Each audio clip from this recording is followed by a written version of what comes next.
Oui, merci Monsieur le Président. Tout d'abord, un petit point de procédure à l'attention de nos collègues du groupe UMA. Moi, je conçois tout à fait qu'on puisse demander une suspension de séance, c'est normal, mais une suspension de séance avant les débats.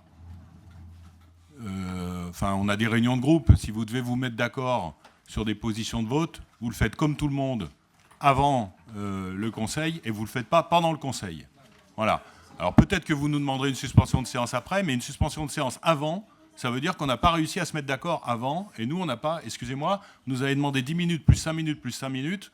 Franchement, le manque de respect vis-à-vis de vos collègues, vous faites ça depuis 5 ans dans ce mandat. Franchement, le manque de respect vis-à-vis de vos collègues, c'est insupportable. Alors ensuite, sur le fond, d'abord, je voudrais adresser mes remerciements à la vice-présidente, parce que si son introduction était courte, elle avait pris soin de faire une réunion dans laquelle elle a pu nous exposer un petit peu l'ensemble des éléments. Et donc, effectivement, on a eu connaissance un petit peu des différents enjeux liés à ce dossier. Bon, sur le fond, par contre, nous, le constat qu'on fait, c'est que c'est un constat d'échec, quand même. Parce que les métropoles ont été créées, notamment, ce n'est pas leur seul objectif, mais c'était quand même l'un des objectifs principaux, pour faire du développement économique et de l'attractivité. Et ce qu'on constate, c'est que sur un sujet phare, puisque derrière Alpexpo, ce n'est pas uniquement une salle, hein, c'est un certain nombre de salons, c'est la notoriété de notre territoire, c'est la capacité pour un certain nombre d'industriels du secteur de réaliser des affaires. Ben, ce qu'on constate, c'est que 10 ans après la création, puisque c'est le bilan, on va être obligé de céder à la région notre équipement phare qui nous permettait justement de faire ça. 70 millions, entre 70 millions pour l'enveloppe basse, 110 millions pour l'enveloppe haute. Je pense que le 110 millions, vous êtes un certain nombre ça résonnera dans l'oreille d'un certain nombre des conseillers métropolitains ici, puisque c'est le prix du siège. Et donc, finalement, pour faire un raccourci entre un outil de développement économique et un siège métropolitain, vous avez fait le choix du siège métropolitain. Ce n'est pas le choix que nous aurions fait, nous. Alors ensuite, sur le fond, bon, il y a un appel qui est fait à la région. Et là, je vais demander à la vice-présidente de nous redire, peut-être de nous repréciser un certain nombre de choses, parce qu'on avait un débat ce matin en groupe, et je ne suis pas sûr d'avoir forcément tous les éléments. Nous, ce que nous avions compris, c'est que, effectivement, la région prenait donc l'intégralité du siège, réalisait un certain nombre d'investissements. Encore une fois, à ce stade, si j'ai bonne mémoire, le montant des investissements n'est pas décidé. Hein, donc nous ne savons pas si ce sera 70, 110 ou mon collègue Savin me souffle derrière 0. Donc il y a quand même une part, pour moi, d'incertitude. Je voudrais que vous nous le confirmiez. La deuxième chose, c'est que, si j'ai bien compris, alors il y a moins d'incertitude, mais ce n'est pas forcément gravé dans le marbre, mais a priori, la région, une fois propriétaire, gérerait l'équipement via une délégation de service public.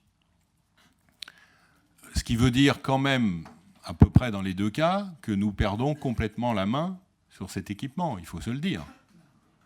On ne perd pas la main forcément sur ce qui va se faire, sur le plan urbanistique, etc. Ça, j'ai bien compris qu'il y avait des règles que nous pourrions encadrer dans le cadre du PLUI, mais sur la partie liée à l'activité de l'équipement proprement dite, la métropole n'aura plus grand-chose à dire. Et ça, c'est quand même, excusez-moi, un facteur d'inquiétude assez important. Et puis le dernier point, c'est des éléments qui nous ont été communiqués par la métropole ce matin, c'est qu'on est très très loin de ce qui avait été collecté. Il avait été collecté, je crois, 440 000 € par an. La métropole a investi 9,8 millions. C'est 20 fois plus que ce qui avait été collecté. 20 fois. Donc, la ville de Grenoble, qui souvent se plaint d'être maltraitée dans ce conseil, je ne sais pas ce qui s'est fait au moment de la collecte, mais un écart de 20, ça est quand même préoccupant. Donc on aimerait aussi avoir des précisions là-dessus. et notamment sur comment ça se traduit tout ça, parce que avoir investi 20 fois plus que ce qui a été collecté, c'est quand même problématique. Merci. Oui, une explication de vote, Monsieur le Président. Bon, moi, j'apprécie très peu les cours. On pense ce qu'on pense, Madame la Vice-Présidente. Vous avez mis 15 minutes pour nous expliquer que vous aviez parfaitement réussi. Nous, le constat qu'on fait, c'est que vous avez échoué. Et voilà, ça, c'est un constat très net, puisque ce n'est pas vous qui allez développer Alpexpo, c'est la région. Bon, ça, c'est un fait. Deuxième fait, effectivement, nous ne voulons pas faire de procès à qui que ce soit. On n'a pas l'habitude, d'ailleurs, en plus, de juger de l'action des collectivités par leur étiquette. Parce que là, pour le coup, ce serait des visions à très court terme, parce que les étiquettes, elles changent. Qui sera à la tête de la région dans 5 ans, dans 10 ans, nous n'en savons strictement rien. Mais le deuxième constat, c'est qu'effectivement, nous n'aurons plus la main sur ce qui s'y fera. Voilà. Ces deux explications font que nous nous abstiendrons sur cette délibération.